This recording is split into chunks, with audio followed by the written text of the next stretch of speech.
তুমুল উত্তেজনা দুর্গাপুরের নিউ টাউনশিপ থানার সামনে। গেটে ধাক্কাধাক্কি উত্তেজিত জনতার। এক যুবকের মৃতদেহ থানার গেটের সামনে নামিয়ে দিয়ে অভিযুক্তদের গ্রেপ্তারের দাবিতে তুমুল বিক্ষোভ অমরাবতী ভ্যাম্বে কলোনির বাসিন্দাদের। নামানো হলো কমব্যাট ফোর্স, বিশাল পুলিশ বাহিনী থানাতে।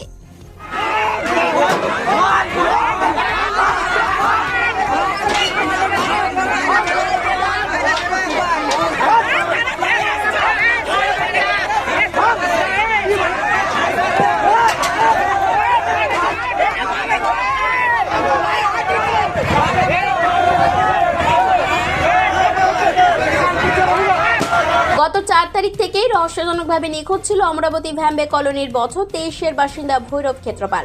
রবিবার সকালে ভৈরবের ঝুলন্ত দেহ তার বাড়ির সামনে একটি জঙ্গল থেকে উদ্ধার করে পুলিশ। এরপর উত্তেজিত জনতা ভাঙচুর করে এক যুবতীর আত্মীয়ের বাড়িতে। অভিযোগ ছিল এই যুবতীর সাথে প্রণয়ের সম্পর্ক ছিল ভৈরবের। শেষবার ওই যুবতী তাকে ফোন করে ডেকেছিল। তারপর থেকেই নিখোঁজ ছিল ভৈরব ক্ষেত্রপাল। পুলিশ কেন অভিযুক্তদের এখনো গ্রেপ্তার করতে পারল না, এই প্রশ্ন তুলে নিউ টাউনশিপ থানার সামনে যুবকের মৃতদেহ ফেলে রেখেই তুমুল বিক্ষোভ শুরু করে উত্তেজিত জনতা। শুরু হয় থানার গেটে ধাক্কাধাক্কি।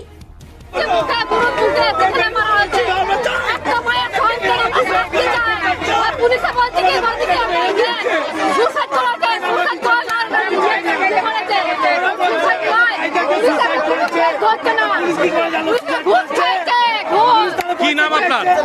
আমাদের ছেলেটাকে মেয়েরা 4 দিন রুমে রেখেছিল। 3 তারিখে মেরে ওরা বাচ্চাতে বলে রেখেছিল আমাদের ছেলেটাকে। ঠিক আছে, আমাদের ছেলেটাকে মন্দিরে আমাদের একটা ভ্যান কলোনি জঙ্গল আছে, ওখানে টাঙিয়ে রেখেছিল। তা আমরা ভোরবেলায় আমাদের একটা লোক আছে মন্দিরে পুজো দিতে যায়, ও সকালবেলা গিয়ে দেখেছে যে এরকম ঝুলন্ত অবস্থায়। থানা ঘেরাও করেছে কেন? থানা ঘেরাও করেছি যে মেয়েটার সঙ্গে আমাদের ভাইটা রিলেশন ছিল, ওই মেয়েটার সঙ্গে যার বিয়ে হবে সে হুমকি দিচ্ছে ওকে মেরে দেবো। সেই ছেলেটাকে মেয়েটাকে কেন ডাকা হয় না, এখানে কেন হাজির হয় না, ওইটাই আমরা চাই। এখনো অ্যারেস্ট হয়নি? এখনো অ্যারেস্ট করে না, কিছু করে না, কেন করবে না এরা? এরা বলছে আমাদের ছেলেটা মার্ডার হয়নি, সুসাইড করেছে। ছেলেটা আমাদের ডালবে ভেঙে একেবারে করে দিচ্ছে। এরা বলছে মার্ডার হয় না, কেন বলবে যে মার্ডার হয় না?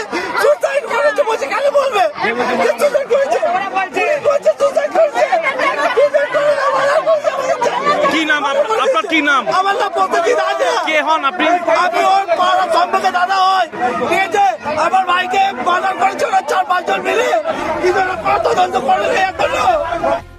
পুলিশ এই ঘটনার তদন্ত শুরু করেছে। ত্রিকোণ প্রেমের জেরেই কি এই খুন? নিউ টাউনশিপ থানার পুলিশ তদন্তে নেমেছে। দুর্গাপুর থেকে অনুরাধা সেনগুপ্তের রিপোর্ট, খাঁটি খবর।